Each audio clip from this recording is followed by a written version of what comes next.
Hello and welcome. Today we have my good old friend Carol Petersen, who is a pharmacist, and she's been interviewed by me several times before. I never ceases to amaze me. Carol is so knowledgeable, not just about hormones, but just about any other topic that I broach, because Carol is a wealth of information. She goes to over 20 conferences, medical conferences a year. She has a lot of experience. She's an educator, she's a speaker, she's an activist. I just love talking to her. So, Well, it's fun to talk with you too, Alex. It really, um, really is my pleasure. thank you. Carol, let's not talk about what's going on right now because Oh, thank goodness. I'm personally getting tired of the same old subject as if nothing else exists. So we won't go into that sphere at all. What I'd like to talk to you about is, you're very knowledgeable about women's hormones. And it's such a fascinating subject to me. And of course, it's a very disturbing subject to a lot of women. What's the connection between women's hormones and yeast? Okay, let me give you a little history to this. When I first started working with bioidentical hormones, and this was at Women's International Pharmacy, they were offering progesterone in oil, in capsules, to treat PMS. And starting dose was 100 milligrams 4 times a day. And doses going much higher than that. And it was magic for many, many women. However, having said that, there were women calling and they absolutely could not tolerate progesterone. And I couldn't understand it.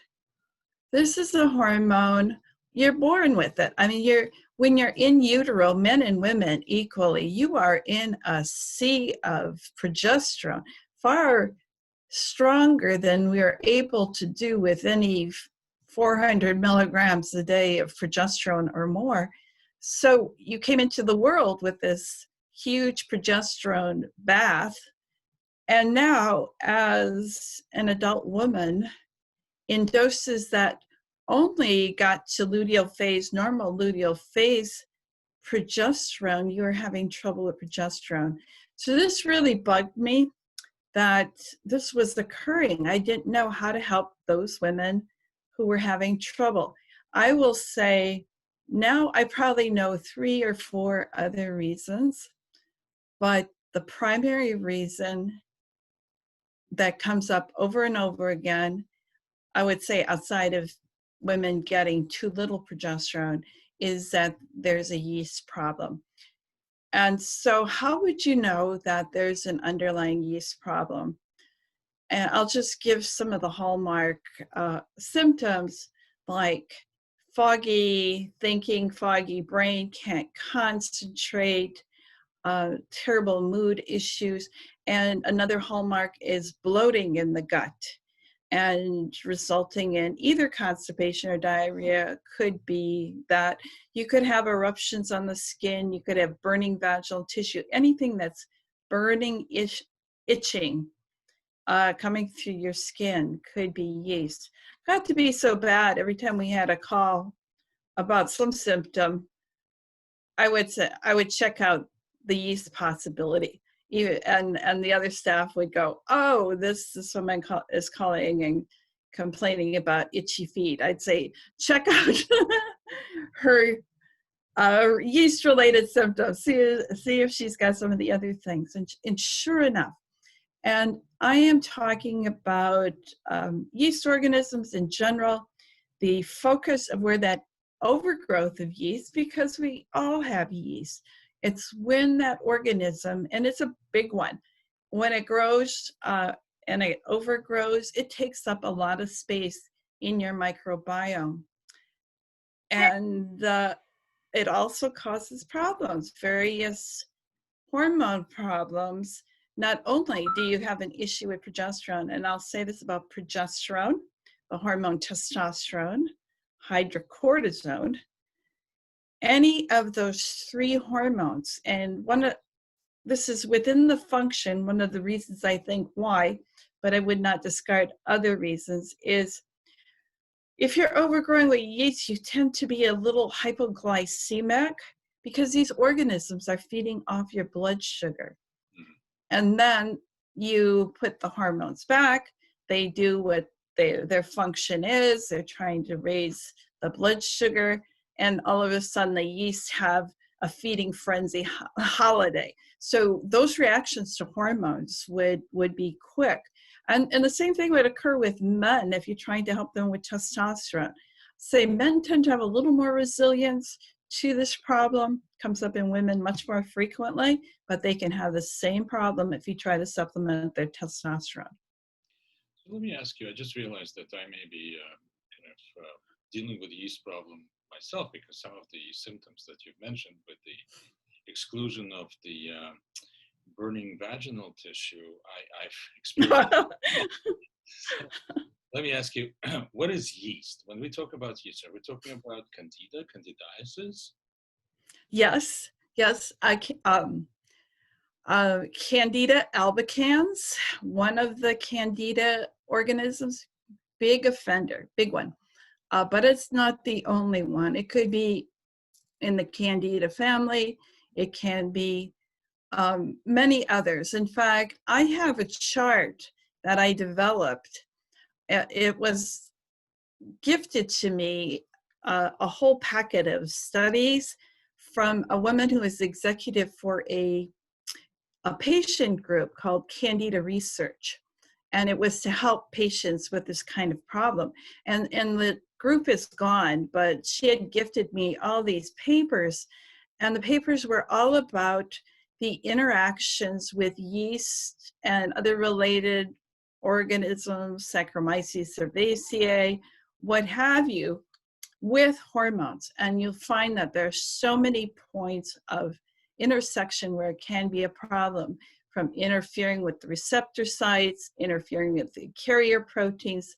Saccharomyces cerevisiae, which I mentioned, actually makes estradiol, just like you make. And Candida albicans is in there, the mycotoxins. I'll say it's like the poop from the yeast, they're excreting while they're growing. And also this would occur if you kill them off in massive numbers. All these proteins are excreted, and they can be quite inflammatory for you. So Candida actually binds, the mycotoxins bind estradiol. So you can have somebody who's starved for estrogen and somebody who's got estrogen coming out of their ears, and it's all stemming from the gut. So one little quick test, and I don't know the validity of this, you can spit in a glass of water and see if it kind of floats and has little tentacles coming down. So I have no way to prove that this is an adequate test or not, but start with that one. See if that is. Open your mouth and look at your tongue. Do you have coating on your tongue at all? White coating? Or sometimes it can be yellowish. And some people routinely use tongue scrapers because they're getting this stuff stuck to their tongue. That's a giveaway. Do you have a chronic sinus issue? If you have an acute sinus infection, it'll go away and you'll be done with it if it's just bacteria. If it becomes chronic, you have yeast there. Now you have colony of yeast up here, colony of yeast in your gut. And yeast can set up colonies in your bladder, in your vaginal tissue. However, many times, as I said, you have the symptom of burning, itching, and your doctor will do an examination and maybe even take a sample, look at it under the microscope, nothing there, nothing to talk about. That's because the infection or the overgrowth of yeast is not there. It is in your gut. And this burning, itching is coming from those excretions from the yeast. So that's a hallmark. All these things. Brain fog is huge. Why are you having brain fog? Because these protein things from the yeast actually get into your bloodstream and cause inflammation. And I would make recommendations on books to read. For example, I like John Trowbridge's book, The Yeast Syndrome. A dead giveaway, I would have to spell out John Trowbridge, Trowbridge,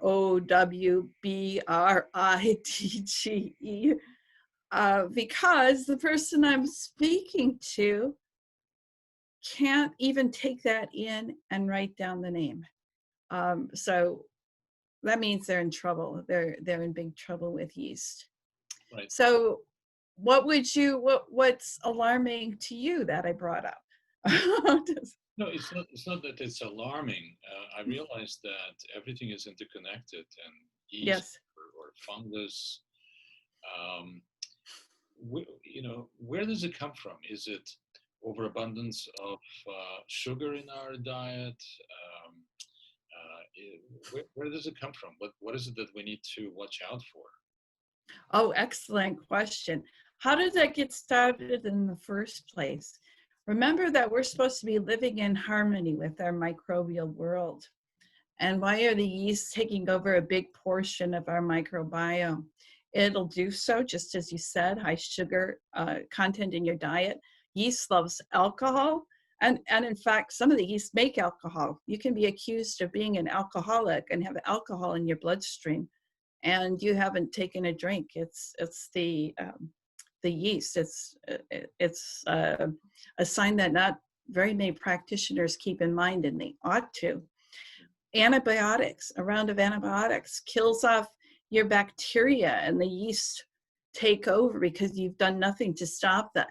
Birth control pills. It's been a huge offender that abnormal hormones really promote yeast overgrowth, and so do some of the other steroidal hormones that are synthetic. I'll use an example like prednisone.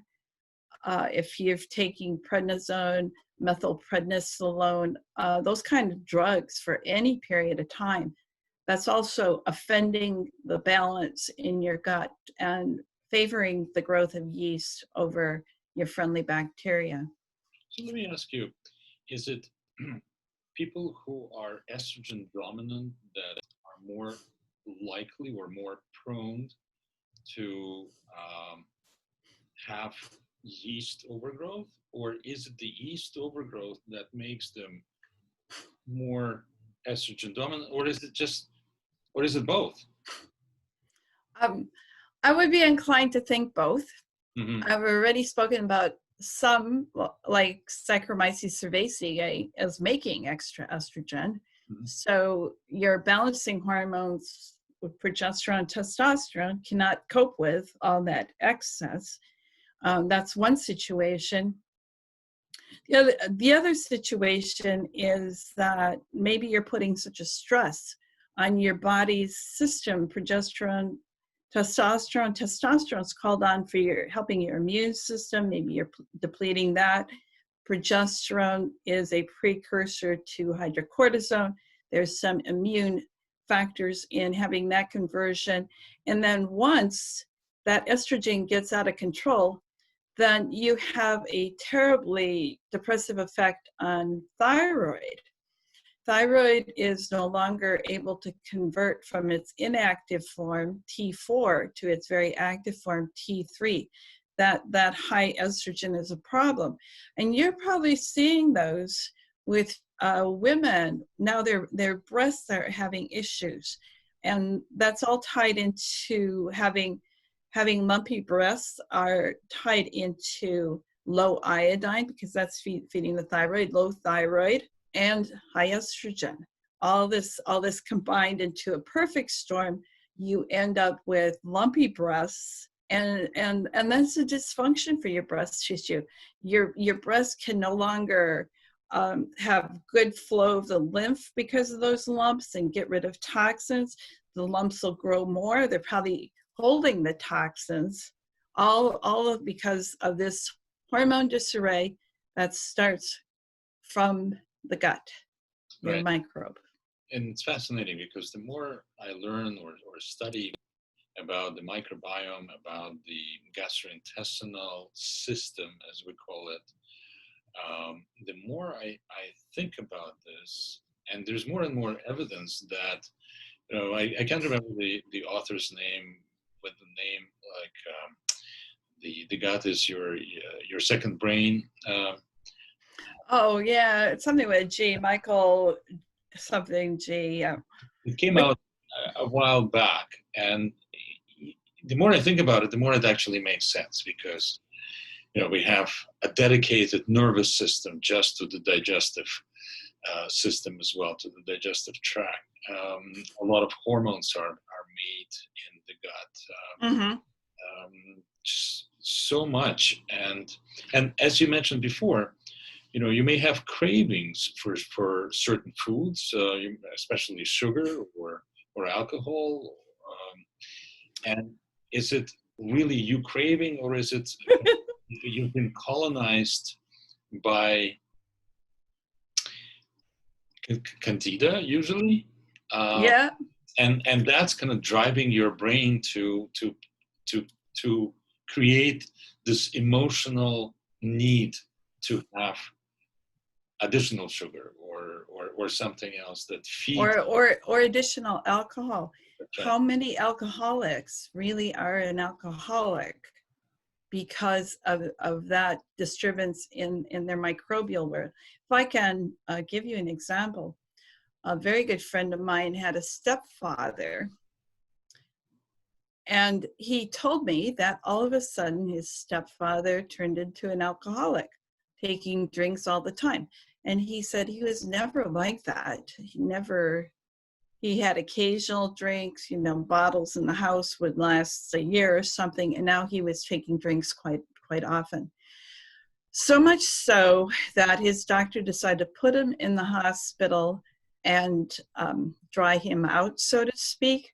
And yes, this is one technique for managing an overgrowth of candida: starve them. However, what happens when you starve the candida? It's going to start killing them off. And as I said, the excretions, the normal excretions from those yeast is magnified by a huge amount, because now you're breaking them down and you've got dead particles to deal with. And this had an extremely sad end because the body's excretion methods could not handle that huge die-off, and he went into kidney failure and he died. Wow. I know, very serious. So I question these organizations that encourage you to go cold turkey off of alcohol, and you're not really helping the patient in any fashion. You're starving the candida. So I'd like to just mention that's one of the pillars, I believe, in how you take care of this. You do working on starving the candida. You go on a diet that eliminates sugar, alcohol, other yeast-containing foods like beer and bread, cheeses.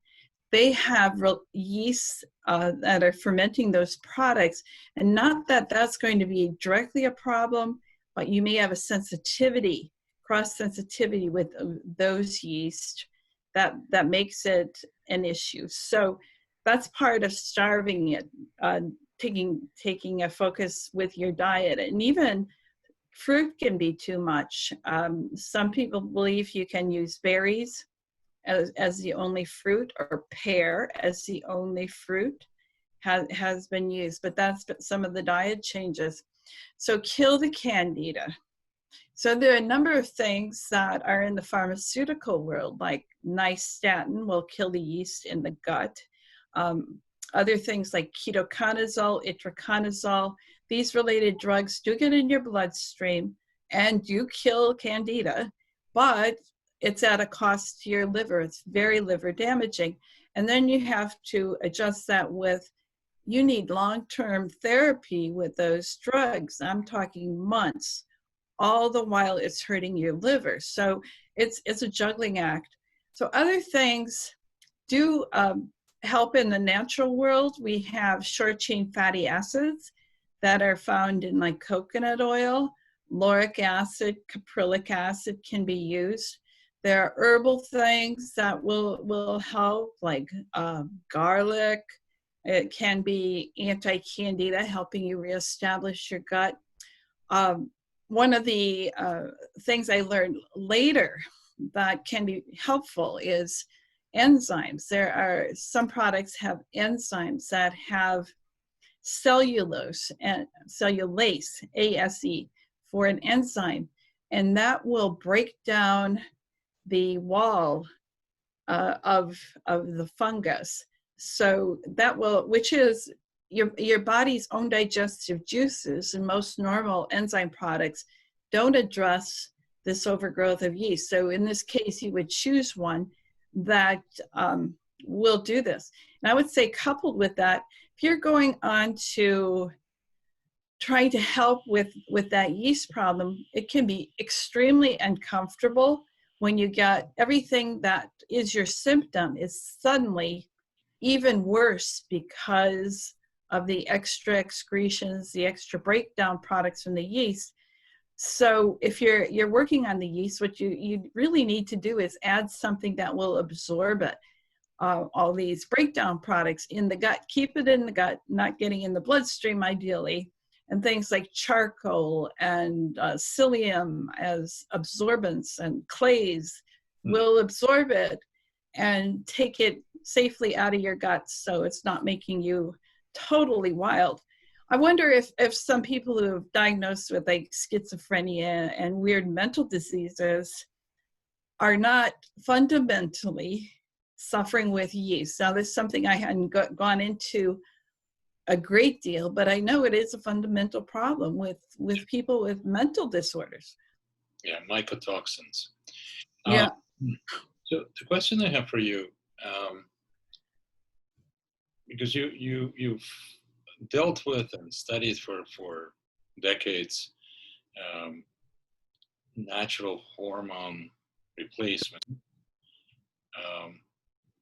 So are you saying that as long as a woman has a yeast problem, you can't really balance your hormones properly? You have to address both? I am saying that, and I would say, if you know that this is an issue for you, do not start hormones until you've engaged in some yeast therapy. 2 weeks, a month before you start hormones. You'll save a lot of misery because you have too many things to juggle and too much happening that no practitioner on earth can help you with all that juggling, nor can you help yourself, which is bad. So what you'd like to do is treat the yeast issue, treat the yeast overgrowth, reestablish a healthy bacteria, use probiotics to reestablish that. And I understand now that Saccharomyces boulardii, which is another kind of yeast-related thing, you start with that, helps move out the candida-related ones, and then you start using the lactobacillus types that are normal, natural flora in your gut. So you reset your composition of the gut. So you're doing all that. You're going to feel better from having done all that. And then you know your hormone situation better. Plus, you know how to deal with it. If you see any worsening of yeast-related symptoms, you will know immediately how to control it because you've been controlling it. Now you add another variable and you work with that. And remember, progesterone, testosterone, hydrocortisone are the biggest impacts with doing that. And it's really difficult because I love progesterone. It's why I love it is it helps so many people because they're so deficient, and it's like miraculous. And lots of people, it's quite straightforward if you just fix the deficit. But if you've got to fix the yeast problem first, it can give people back their lives. So one technique you could use is use pregnenolone as a precursor for progesterone. Get that going in there because your body can make progesterone out of it. And for some reason, you don't have this wild, and maybe it's the blood sugar changes that progesterone can do. So you're setting yourself up to have the resource to the hormone, but you're less aggressive about getting that progesterone in. It may be one technique you can use. Mm-hmm. Over the years, I've come across the Candida diets or anti-Candida diets, I would say. And in many cases, they are very, very severe. The restrictions, not everyone can follow them. And even if you can, I seldom saw people successfully use them for a longer period of time. And I mean more than 3 or 4 weeks or maybe 6 weeks. And then, because they could be very restrictive. Is there a way of kind of addressing this any other way, or this is it? No pain, no gain. No, there is, and I have to share that this took me probably 20 years to learn, and probably because of a patient named Sylvia, who was in such dreadful shape. And as I was working with hormones, here's another piece of hormone disarray, and it's heavy metals. And if you have particularly mercury in your fillings, other heavy metals that you might be exposed to, cadmium is common, cigarette smoke, automobile exhaust. If you get a bunch of heavy metals in your body, guess what? The yeast organisms are now your friend because they attach to those heavy metals and actually protect your body from them. So when you go after yeast, as I was just giving some recommendations how to do it, it can be a negative because now you're letting out all those heavy metals, the yeast organisms were hanging on to for you. So instead of a chronic heavy metal poisoning, all of a sudden you're dealing with an acute. So back to a bigger, more fundamental step is looking at what heavy metals are you carrying along there. And lo and behold, if you work on that level, reducing the heavy metal load in your body, getting rid of the mercury amalgam, any other source of metals in your environment, in your work, doing chelators, and there's aggressive chelators, there's mild chelators, there's many ways you can do this. When the metals go down, the overgrowth of yeast goes away, just like magic. So do they go away on their own, or you still have to push them out? No, they just go away on their own. Really? Because they've been there to help you deal. Nature is really interesting. I hate when people say good and bad cholesterol, good and bad estrogens. Everything there is there for a reason. Your body was made a particular way, uses things in a particular way. Yes, there can be imbalances, but we don't need to be eradicating cholesterol. We don't need to be eradicating so-called bad estrogens. They're there for a reason, and they help you. So they've got a bad rap because they're in excess, but we should deal with the problem, the underlying problem. Why the excess? Like excess you can get from yeast organisms. Deal with the problem and quit calling things good and bad. They just are. And I've thought that good and bad are also theological terms and really don't. Yeah, yeah. In medical conversations, we in this society we kind of are trained to think good guys, bad guys, and the same thing as you mentioned about cholesterol. There's good cholesterol, there's bad cholesterol. Cholesterol doesn't know whether it's good or bad; it's just there. I think it's when it's out of balance, when it affects our our homeostasis or equilibrium, that's when it becomes problematic, and that's when it's kind of moving from positive to negative action. But practically anything out there could be both helpful or harmful. And I'm glad you brought up kind of heavy metals, and especially due to dental issues, because when we look at the entire kind of picture, I think it's very important to take a look at what's going on in our mouth. And it may be from dental kind of materials, but we have mercury, we have aluminum, we have all sorts of metals that are kind of part of our environment, and not only our environment, but it's actually in us, Mm-hmm.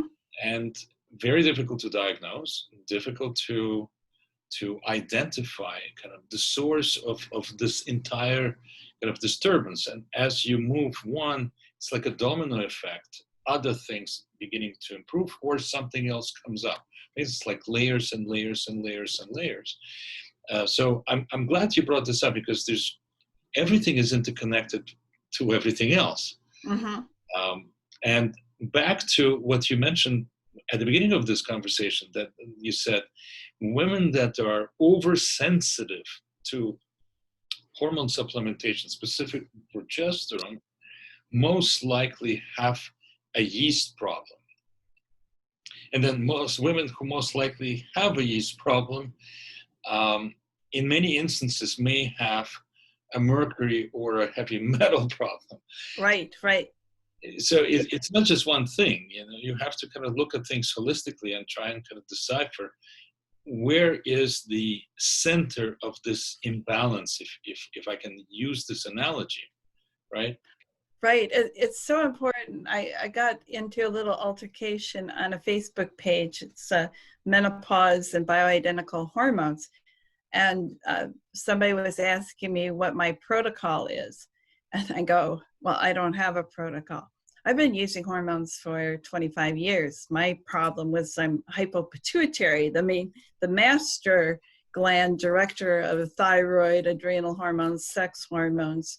And I believe I was poisoned where I grew up. Atrazine is a pituitary poison, and I grew up in an area where a lot of potatoes are grown. They use copious amounts of atrazine. So that's what I believe my underlying problem is. I've been working for a lot of years, but using hormones was a godsend. And so since I'm immersed in this, and this is how I like to train practitioners to teach their patients how to understand what's going on with them in that moment. You don't go on a hormone protocol and use this amount of estrogen, this amount of progesterone, maybe this amount of testosterone, and that's it. No, life intervenes, stresses occur. The impact of what you're putting in changes. There's times you need more, you might need less. As you take hormones for a while, you might want to start out with higher levels because you have all this tissue repair and tissue stores to fill in. But once you succeeded with that, after some months, maybe you can go down and have the same results. It sounds complicated, doesn't it? But in reality, if you check in with yourself and you work with a practitioner who helps teach you what to be looking for and how to manage. And sometimes it's just a little question like, this is going on with me today. What direction do I go with that? Easy answer, easy solution, just move along. So trying to explain to this woman, I'm not being a hypocrite, but protocols are stupid and they're dangerous. And that's what people on Facebook, they want me to say, oh, take this amount of estrogen, take this amount of progesterone, you'll be fine. I am too fearful to put that kind of information out for anybody, because look at what we just talked about, the complications of yeast and heavy metals. I know nothing about that person, no idea of the clinical presentation. Somebody who is doing this in a very rational and health enhancing manner will be careful and will it'll be a two-partner system. You're not just gonna say, oh, take this and see me in 6 months. That's bad medicine where complementary or conventional. That's very bad medicine. I think it's very important to realize that we're all very different. Yes. In many ways, and not to kind of what I'd like to emphasize is that individualistic medicine needs to be explored and practiced more and more. There are certain things that may work for the majority of people.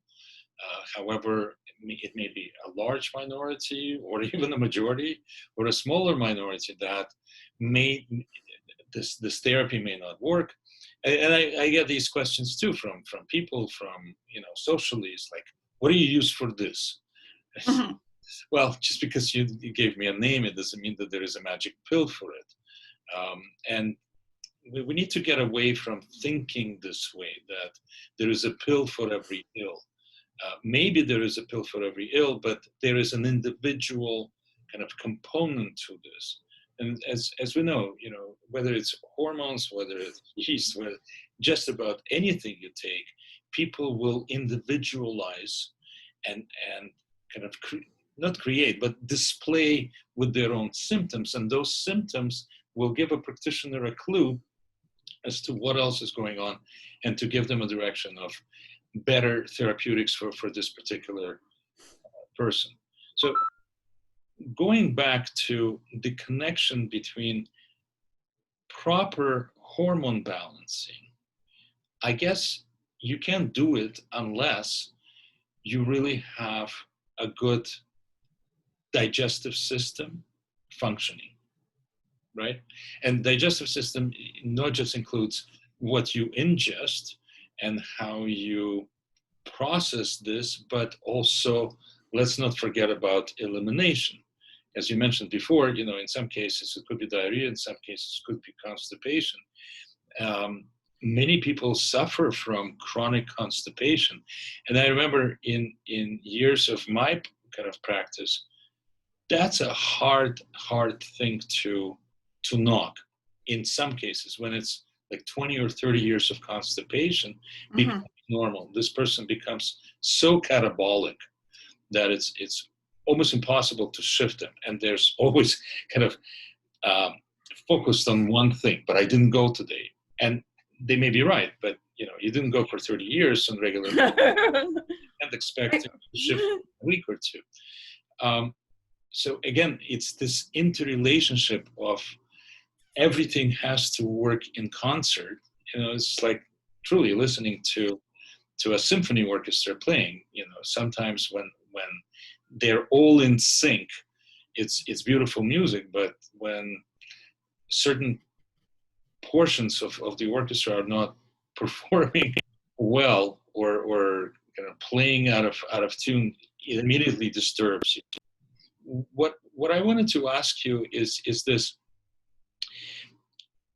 we know that everything is interconnected, but what else is connected to specifically to yeast? Since we're talking about yeast and it's just a small component of digestive health, what is yeast? Do you usually get, if you're prone to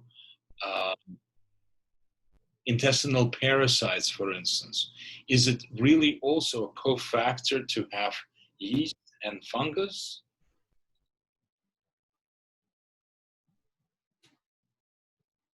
Carol? Okay. Parasites are even larger organisms than yeast, and they may include all the way up to visible worms, which seems kind of odd. And do you ever wonder why we deworm our pets, but we never deworm us? So we don't look at that too much in human health. Our medical practitioners are not looking, and there are big problems there. So this is an area I have not fully explored, but this is important because everything you're eating feeds whatever is down there. and how you're eating will make a difference. And I'm talking to a probiotic expert who says this is very interesting. Just with bacteria, there are some bacteria that love carbohydrates. There are some bacteria that love fats. There's some bacteria that love protein.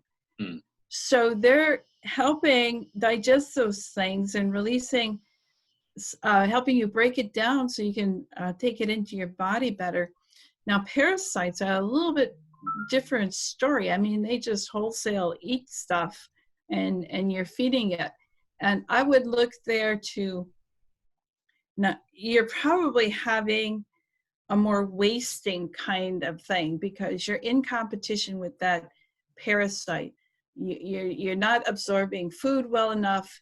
You'll not be able to make hormones to aid your immune system. You won't be able to take in proteins, which are the components of that immune system. You won't be able to make good tissue. You won't be able to repair. There's numerous things that need to be looked into. And I don't think parasites have been a focus of many people, but I think it should be a consideration as you were talking about what's going on with the person as an individual. So medically, conventionally speaking, they don't usually worry about parasites unless you have terrible diarrhea. And then maybe they'll get excited and start doing some testing. And you can test for parasites. The problem with testing for parasites is, how do you test for a particular parasite if you don't know what you have? I mean, there's huge numbers of parasites, and we have tests for some of them and we don't for others. And that's been one of the problems early on with testing for yeast, even in that you should be able to, a yeast has two forms. They have a spore form and it has a hyphae form, a long stringy thing, and that's particularly good at burrowing into your bloodstream from your gut. And so you can maybe find that in your stool. If you take a stool sample and they send it in and you can see yeast there, all well and good, but it's often that you're full of yeast, but the particular sample just didn't happen to have it that time. So you get a negative diagnosis from what you really have. The same thing, if you were to do that test and you look for particular parasites, you could have a parasite that's not part of the test. So it doesn't rule out that you have a problem. And I'd like to mention something right here: hormone tests, parasite tests, yeast tests, whatever. And can I say COVID? COVID testing. Well, that's where it all started. How inaccurate. Inaccurate. And I remember way back when, in this wonderful medical resource, and maybe I was 20 years old, I read this article, and the article was stating emphatically 50% of testing is wrong. And how much do we rely on tests? If you really start looking into it, like hormone tests, there are problems with each and every hormone test. The practitioners don't learn how to evaluate they have some things, information will give you, it'll have information won't give you. And you need to choose a matter of testing with that in mind, and still keep in mind, you might not get an accurate test result anyway. You've got to go back to what the person looks like and acts like to know if it's reasonable and rational. So many people are put off. Thyroid testing is abysmally poor, and yet fundamentally it's such an important hormone, and we've been struggling as cultures for years, not keeping our metabolic rate because our thyroid is suffering. And the doctor will take one look at this person. They have pale skin, overweight, very fine hair, very prone to infection, a very hypothyroid person. The test comes up, you're okay. and they'll say, oh, well, you're fine. Well, look at the person. They are not fine. They are screaming at you with clinical signs and symptoms, and they're telling you their thyroid isn't working very well. So we've been training practitioners to look at a test, and that's the definitive. And it's so bad. It's so bad a measure of what's wrong with you. It's so bad a diagnostic tool that I wish we would go back to the good old family doctor of yesteryear who would actually look at people, and they would have an intuition based on what knowledge they have accumulated, what patients taught them over the course of their practice, and they have something for you. Now we've practically destroyed that in the practice of medicine. And people complain to me, they go see a doctor. The doctor hasn't even looked at them or touched them. They're just there with a computer, putting down a few things, looking at a chart from the last visit, give them 3 minutes, and out the door they go. This is not the practice of medicine. It is a travesty that we are imposing on people.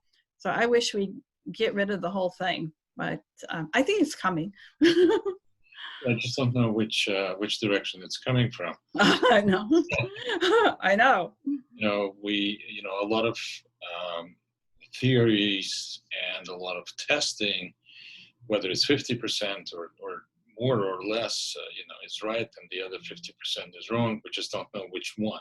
It's even more complicated, and definitely going back to signs and symptoms, and personal relationship, like you said, kind of in the old kind of way of family doctor or family practitioner, that you have a relationship with for decades.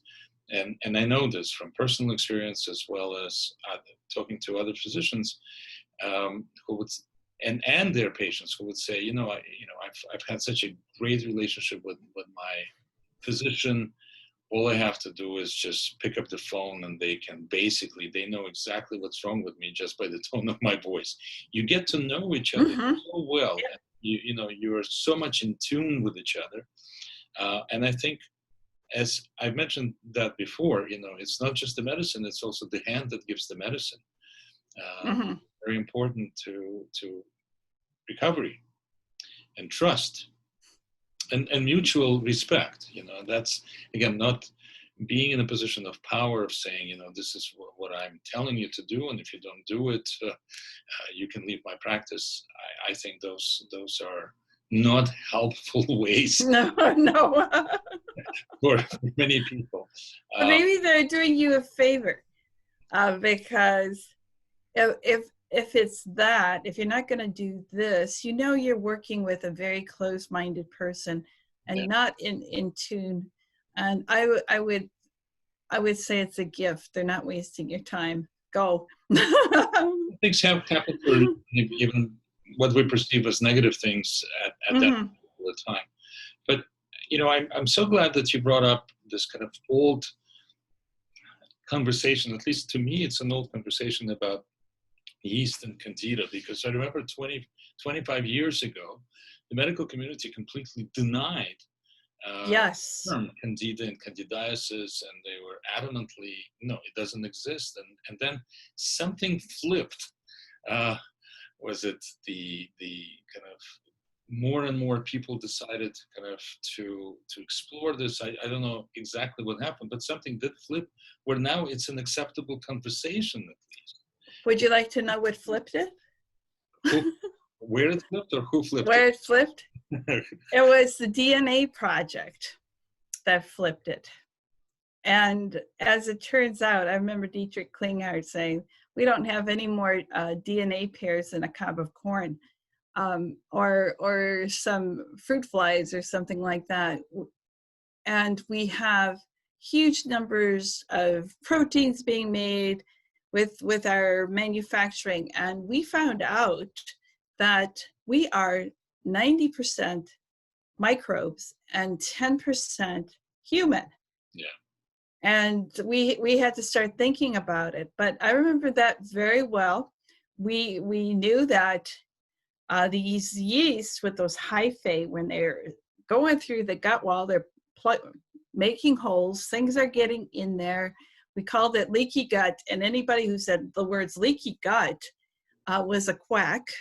Right. And now we know about it. You can actually measure.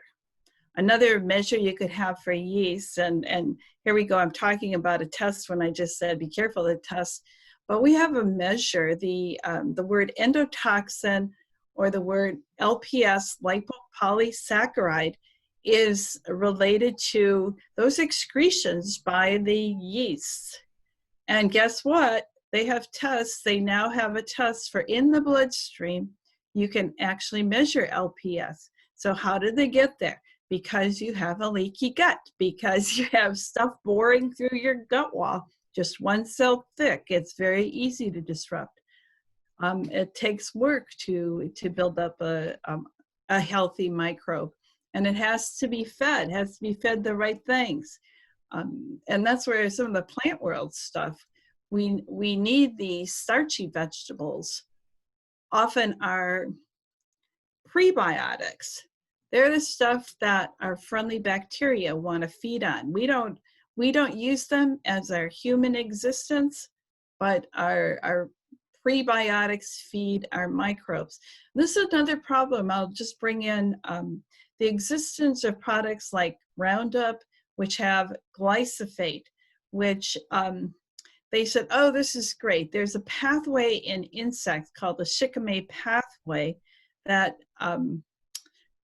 glyphosate interferes with, and insects are going to die off your crops. So it's an insecticide.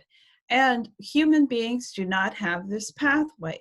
So, it's safe. You can bathe in it, right? However, our microbial world has the shikimate pathway.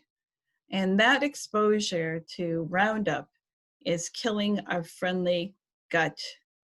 And probably, here's another situation, it's probably contributing also to an overgrowth of yeast, because too many friendly bacteria killed off. Just as a byproduct, it leaves room for the candida, which are always there. We always have it, right, to overgrow. What about the connection between fluoride, chlorine in our water, and yeast? That's an excellent point. And where I go with that is you have to worry about what happens with thyroid. Thyroid needs iodine, the metal iodine. And strangely enough, so does our gut. Mm-hmm. Need it, and it needs it in good amounts. Our breasts need iodine. The two biggest, the thyroid gland, the breast and ovary tissue, and probably in men, the testes and the gut, all need iodine, and they need plenty of it. And what happens in the gut without iodine, which acts as a natural antibacterial, anti-yeast, anti-parasite kind of thing in your gut, it helps direct that. Now, if you put foreign chlorine and fluoride in there, it's disrupting your absorption and use of iodine. So it's creating all kinds of problems. One of the pathways for estrogen, estradiol, is ultimately metabolized to estriol. You need iodine in that step. You don't have it. Here we go with another potential buildup of estradiol or estrone, which is an intermediary. So there's so many things to look at, and I am thrilled that over the last few decades we have learned a really lot about the hormone issues, and it seems like there's no end to what we're learning, and it's so exciting. I'll bring up one other thing. I was so excited I could hardly stand it. It was I'm calling people on the phone, and I'm saying mast cell degranulation, mast cells, and people are starting to ask questions about that, because they are saying some of the things we identify as hormonal problems and many more as a release of histamine from the mast cells. And we know when it's a problem, actually an antihistamine helps quell that. But surprisingly, or maybe not surprisingly, mast cells are full of receptors for hormones. And not only can estrogen be a problem with the mast cells, there's a pathway for induction for more receptors and more estrogen within the mast cells. So then a more propensity to create these very severe reactions. And strangely enough, what quells that is progesterone, and the progesterone has to be in big amounts, just like a early pregnancy level, which brings me back to where I started, high levels of progesterone for mast cells to turn down the histamine release. And that excited me so much. I'll tell you why. We started up not knowing what we were doing 30 years ago with using these big amounts of progesterone. And now we may have some of the reasons why that amount of progesterone is helpful rather than a tiny amount. So that made me super excited. It was like, it may have been, this has been going on all along. We just didn't know. And when people have chemical sensitivities and mold allergies and those are the people that have real big issues with their mast cells. And again, hormones to the rescue when you understand what's the mechanism going on. So what you're saying, if I understand you correctly, you just kind of alluded to it, that people with severe allergies, even seasonal allergies, with kind of higher than normal histamine release, that's what kind of causes this allergic overreaction, if we can term it this way. There could be a connection again to either not enough progesterone to kind of protect them from this, or estrogen dominance, again, using a very broad term, that leads to, and again, it's probably a two-way street, that, you know, if you have yeast and estrogen dominance, you're more likely to have allergies. And is it a one-way street or a two-way street? You know, that you have allergies, therefore you're more prone to be estrogen dominant.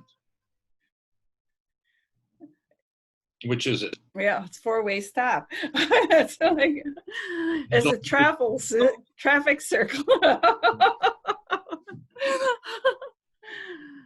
It's hard to incorporate that metaphor, Alex. Yeah. Right. I don't know. And one of the things, I'll say one more thing as far as hormones. Primary hormones, insulin and glucose, that's got to be first. Second, adrenal hormones have to be looked at. Third, thyroid. If you don't have adrenal support and you try to use thyroid, you will be miserable. You will get palpitations and you'll say, I can't take it. Then go to sex hormones, and then maybe pop in the pituitary, melatonin, growth hormone kind of hormones. And you'll have a lot more success by building the foundation of the hormones as you go through. And that's something it took me 30 years to learn. And on that kind of note, I just want to kind of mention that please don't try and do this on your own. Even if you are knowledgeable and professional about all this, it's more likely that you will need someone else to advise you on this. You know, just someone who has more kind of training and understanding in this whole process. It's not just a matter of running out and getting some progesterone cream to slap on yourself, or even worse, you know, some yam stuff or whatever it is that people think that they can self-medicate. It doesn't sound complicated, but it doesn't sound easy either.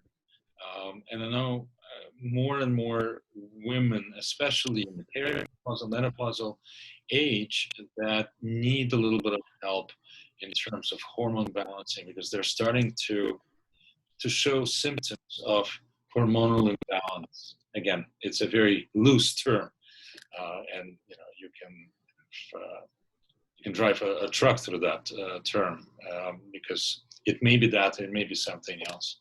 But I want to thank you for taking the time. And as I said, not only it's always fascinating to talk to you about hormones, but here we are talking about hormones, talking about the gut health, talking about yeast overgrowth, talking about heavy metals, and now we got into fluoride. You can see why this conversation never ends. So we'll have to No. back to it, because we're talking about important things and how everything is interrelated. So I want to thank you for taking the time. I'd love to talk to you again. And Oh, thank you, Alex. It's my pleasure. yes. I love to have somebody listening to me.